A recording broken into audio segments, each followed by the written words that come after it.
وفي الفيديو ده عندنا تحدي جامد جدًا، ويعتبر من أقوى التحديات اللي عملناها في سلسلة التحديات بتاعتنا، فيالّا بينا بقى نشوف التحدي هيمشي إزاي ومراحله والدنيا كلها، عشان الموضوع مش سهل خالص. وأول حاجة عملتها جمّعت الشباب بتاعتي، وابتديت أشرح لهم التحدي هيمشي إزاي. والتحدي ده مكوّن من 6 أشخاص، 3 أشخاص تحت زي ما أنتم شايفين كده، وبعديهم شخصين فوقيهم، وفي الآخر في شخص فوق، والمفروض الشكل النهائي هيبقى شكل هرمي. وأصعب حاجة في التحدي ده هو الشخص الأخير اللي أنا بارفعه ده، ومفروض إن أنا أثبّته فوق عشان يثبت زيّهم كلّهم، وده أصعب حاجة إحنا عملناها، وأول مرّة فشلنا فيها زي ما أنتم شايفين. وكالعادة أنتم عارفين إن إحنا ما بنستسلمش خالص، وقُلت للشباب يالّا بينا نحاول المرّة التانية، وكلّه كان تمام، وجينا عند آخر واحد اللي هو اللي المفروض اللي فوق خالص، ونفس الكلام، حصل اللي حصل وبرضه وقعنا. وبكده تكون دي المحاولة التانية واللي إحنا فشلنا فيها. وبكده دخلنا على المحاولة التالتة، وفي المحاولة التالتة كان الموضوع أسهل كتير وكان كويس، ولكن جينا عند الشخص الأخير بدل ما يُقف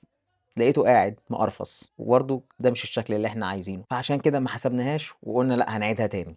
وبكده تكون دي المحاولة التالتة أو الرابعة أنا مش فاكر، قولوا لي أنتم في الكومنتات دي كانت المحاولة الكام. المهم عِدنا في المحاولة التالتة أو الرابعة، والمشكلة إن بنيجي عند أسهل واحد اللي هو اللي فوق خالص، وبرضه هو اللي بيوقّعنا كل مرّة، مش عارف العيب فين. وللحظة الواد من كتر زهقه قلب بورس وكان عايز يطلع على الحيطة. وبعد ما راجعت الvoice over اللي فات اكتشفت إن هي كانت المحاولة الرابعة، وبكده دي تبقى المحاولة الخامسة. والواد بقى خلاص كُلّه خَد على بعضه، بقوا يعني الموضوع بقى بسيط. وشوفوا لدرجة إن أنا بقيت باعمل إيه في اللي فوق خالص، باريّحه على قد ما يقدر، ولكن برضه بيُقع، لدرجة إن هو بيقعد يرفّص في اللي تحتيهم ويزُقّهم، لدرجة الواد ضهره وجعه. فواحد تاني جاي بيتطمن عليه بيقول له: "أنت حامل والّا إيه؟" وبيحاول يسقّطه، بيقول له: "لأ، ما تحاولش تسقّطني لأ." بس اللي فهمته بعد كده إن هو بيشرح له إن الواد كان بيرفّص في ضهره. بعد كده حبيت أفوّقهم وعايزكم أنتم كمان تفوّقوا معايا عشان عارف أنا طوّلت عليكم في الفيديو ده.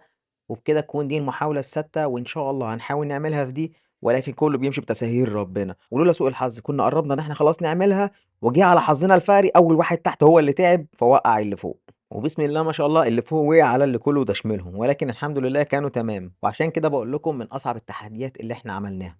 وبكده نكون وصلنا للمحاولة السابعة والأخيرة بإذن الله. لأ، ما أظنش. في محاولة كمان. أنا عارف والله إن أنتم زهقتوا وأنا كمان زهقت معاكم، بس هنعمل إيه؟ لازم نشوف المحاولة الصح، وهي دي بقى المحاولة الصح اللي هي آخر واحدة بعون الله يعني بإذن الله.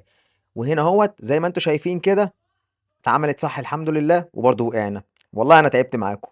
ده إيه الفيديو اللي مش عايز يخلص ده ولا الvoice over اللي عايز يخلص. بصوا يا جدعان أنا بصيت على بقية الفيديو لقيت الحمد لله إن دي المحاولة الأخيرة وهي دي المحاولة الصح، اتحمسوا معايا بقى عشان تشوفوا المحاولة الصح، وبكده يعني الحمد لله كلنا نرتاح والفيديو يكون خلص، عشان الفيديو كان طويل أوي. وشكرًا لمتابعتكم معايا في الفيديو، ما تنسوش تعملوا لايك وfollow ويالّا بقى. عايزين حاجة؟ السلام عليكم.